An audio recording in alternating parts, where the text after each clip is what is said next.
Hey everybody, it's Dr. Johnson. This is going to be the second video on metabolism. And so in the first video, which should be a link available for that, we talked a little bit about what metabolism is versus what metabolism isn't. And most people tend to think if you have a fast metabolism, you're lucky, and then you can be skinny and have the abs or whatever. Whereas our metabolic rate is very much a changeable thing, and understanding that it's so much more than just weight loss, that it's a whole lot about the body's function. And so there's a lot of layers to how the body works. And so today I'm going to get into the practical, the solutions. But ultimately it's about the function of the body, ultimately for your health. And so metabolism is just one of the things related to the functions of the body. And so in order for us to have a wonderful healthy life and body and have good metabolism, there's really, like we always say, the first 5 essentials to being able to do that. So the 5 essentials essentially are chiropractic at the core. And so the core of chiropractic is really the core of what we're about primarily, because what's inside the spine and what's affected by whether the spine is healthy or not is your central nervous system. And your central nervous system is the wiring, so all of the different parts of your body, your muscles, your glands, even the glands like your thyroid that helps with your, you guessed it, metabolism. That all of those things that are functioning in your body for your digestive system to be able to absorb your nutrients, that you're eating your good foods, right? To be able to actually get them and then to divert them to all the different areas of your body so that you can use them. Like all of that is internally regulated through your nervous system. So taking care of the health of your spine is a direct, powerful impactor on your metabolism through that understanding. Removal of what's interfering from your body's normal function. Nutrients, obviously, we want to put good things in, which we know. Those are the building blocks of life, but they're also the required fuels for your energy. So that's mostly when people have a high metabolism, they have high production of energy. And so who wouldn't want more energy, right? And then our mindset, because ultimately what it is that we think determines what it is that we do. And so if we think we can't, we won't. If we think we can, then we will find a way. And if we understand metabolism is not just a genetic, I'm stuck with it kind of thing, and you can actually change something to improve it, well then, my goodness, that opens up a world of possibilities. And so then we chase after figuring out, well, if it's not this way, then it's that way. And you go through the journey of figuring out what's going to work, what's effective, and then you find the individual variant nuances of how you as a person individually work. And then we've got oxygen and exercise. So the kind of physical activity that you do does matter. There's your metabolic output and the metabolic energy use.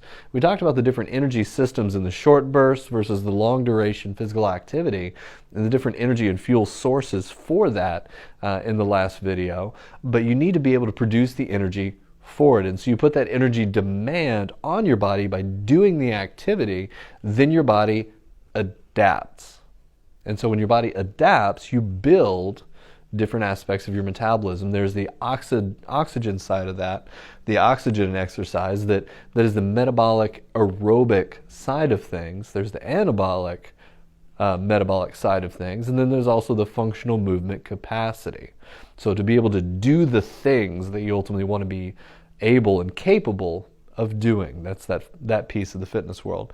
Minimizing toxins, because there are a ton of chemicals in our environment, in our foods, our drugs, our environment that can interfere with normal metabolic functions. In fact, there are a whole class of chemicals called endocrine disruptors, which disrupt your endocrine system and will influence your metabolism and hormones in such a powerfully negative way that can create a whole host of health, hormone, and metabolic weight-related problems. And so all of that's very, very important. And so we want to learn and apply these things the best that we can.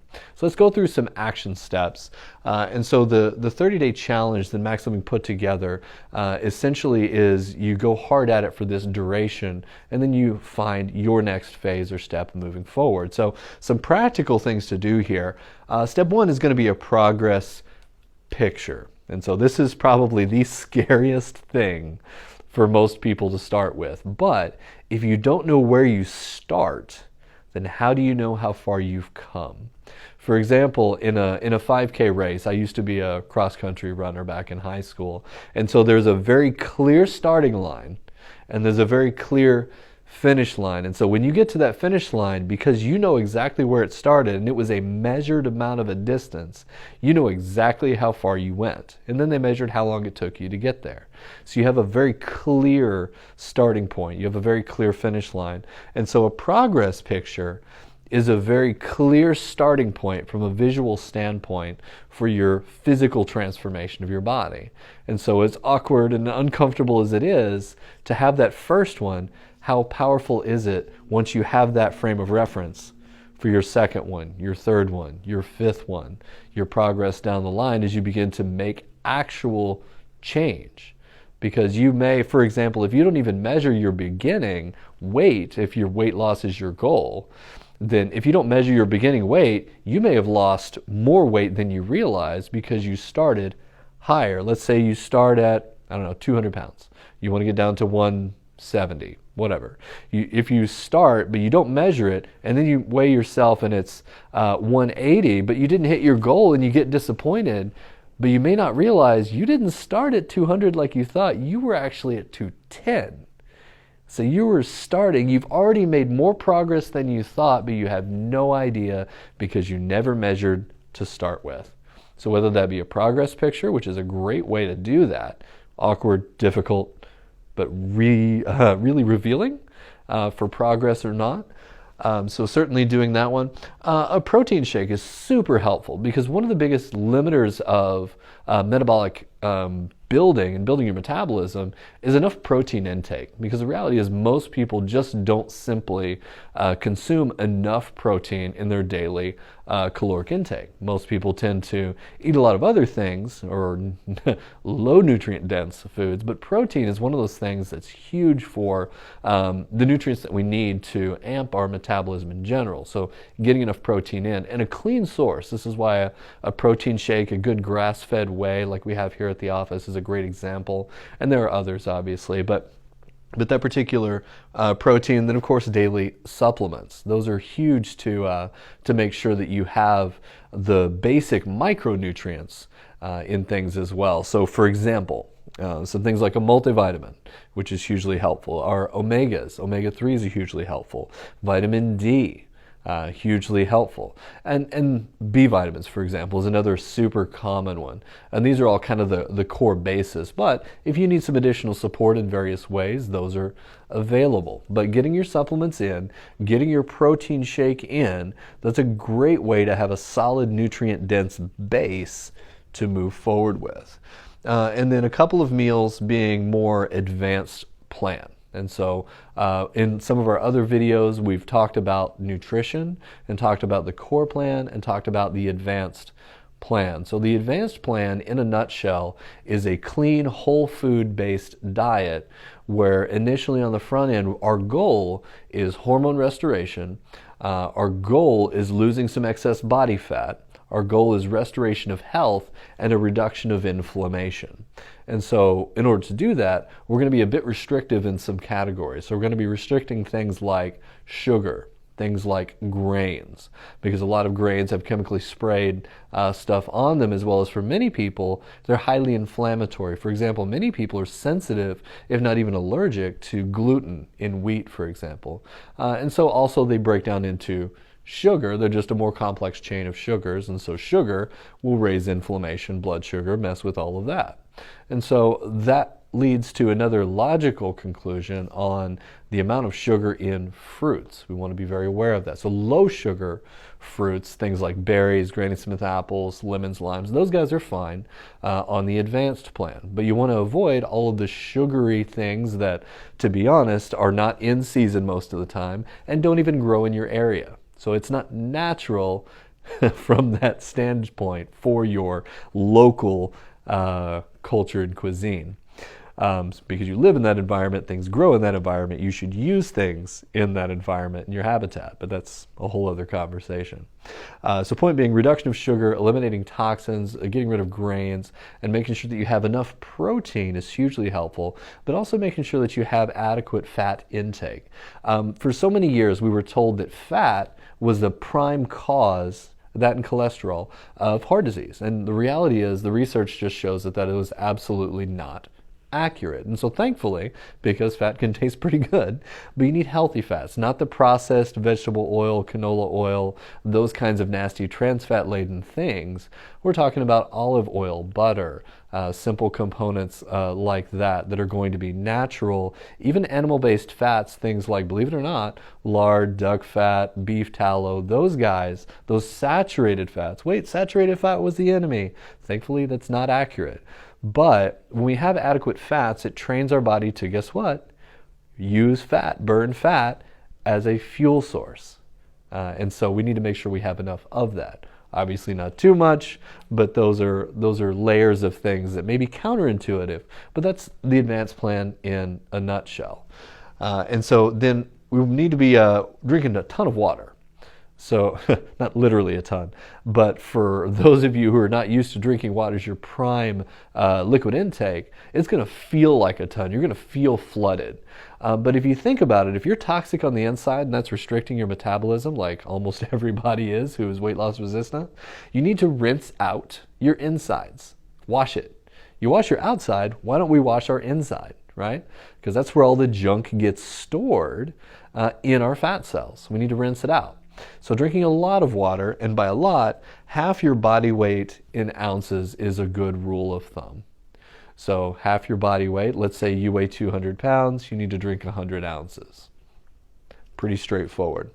Your one 45-minute workout, or for that matter, shorter, high-intensity interval training types of workouts can be extremely effective. So whether that be your one workout per day, or whether that be your HIIT training, your high intensity interval training, your components where you're escalating up and down in intensity, but doing those kinds of things daily would be ideal. At minimum, 3 to 5 times per week if you're going to shock your body and train your metabolism. Unfortunately, you can't work out once a week or once a month and get great results. Some of us have tried that. It is not very effective.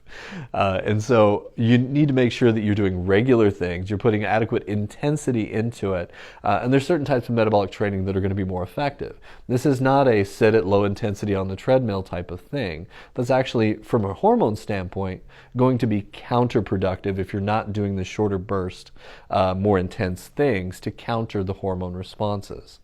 So we need to be within that window. The chiropractic adjustments are huge. Like I talked about with the nervous system being the prime component that controls and regulates everything, including your metabolism, via signaling through your glands. So your glands produce hormones, but those glands are wired to your brain. And so we need to make sure that connection's there so that their chemistry they produce for all the chemical signaling works well and together in harmony, like a symphony, and those things. So ultimately, the chiropractic adjustments themselves at whatever frequency you need, a little bit more frequent for a corrective period of time, if you need to correct things in your spine, or your particular frequency of maintenance to maintain those things. Either way, make sure that you're on point with what you need as recommended by your doctor. And then, of course, your home care exercises. I can't stress this enough. If you're in the adjustment bay for a minute, 2 minutes, 3 minutes, whatever your timeline is, that cannot make up for the entire week or the entire day of everything else that you do in poor posture, poor lifestyle, poor sleeping habits, whatever, you must do some other stretching. You must do some other exercises. So your spinal equipment is extremely helpful for that. But to do your exercises as prescribed is going to make a massive difference for the health and mobility of your spine, which will help you to get correction faster and to be able to keep correction better against the stresses of life, because we all deal with those stresses of life, right? So we need to be very intelligently driven to be committed to make those things consistent in our life. And then no alcohol. Sorry, guys. Alcohol affects the liver. When you want the liver to be converting all kinds of things and you want it to be working for you for fat burning and for producing of ketones and all these other things, you want the function to not be impeded because of a beverage. So no alcohol, and then no cheat meals, at least for this 30 days, so that you can have a consistent result as you move forward to change that metabolism. But in life, globally, from a wellness maintenance standpoint, a cheat meal here or there is not that big of a deal. If the bulk of your life is good, having a meal off or a holiday off or whatever is going to be fine. But for this period, if you want real change, you need to actually be consistent with it. And then 10 pages of reading. You got to grow your mind. You've got to encourage yourself. You need to be working on a skill, a mindset, a motivation, learning more of the things, reading some of the books that the Max Living's put out about all this lifestyle stuff. Find your thing, but you need to be growing. Read some in the Bible. Make sure that you're grounding and centering yourself on growth, mindset, and accountability. And remember, as far as accountability, the sum of the 5 people that you spend the most time with, they're going to be creating of your world. That's who you are. And so spend more time with people that are going to push you forward rather than complaining about where they are or holding you back or criticizing you for healthy choices. That's a thing. I mean, that happens all the time. Like, why aren't you going to eat that? Or why are you doing this? Those are the kinds of influences you don't want to be around as much as you can. You want people that are going to be building you up, people that are going to be encouraging you, people that are going to be helping you move forward in life to the things that matter. And so health and life, I'm going to tell you, absolutely matter. And when you realize the hard way, when you lose your health, that's when you begin to realize just how true that statement is. That your health matters, that your life matters. And what you do with that then is up to you. Whatever you feel called to do, whatever you're led to do in your life, you need to have your health in order to do that well.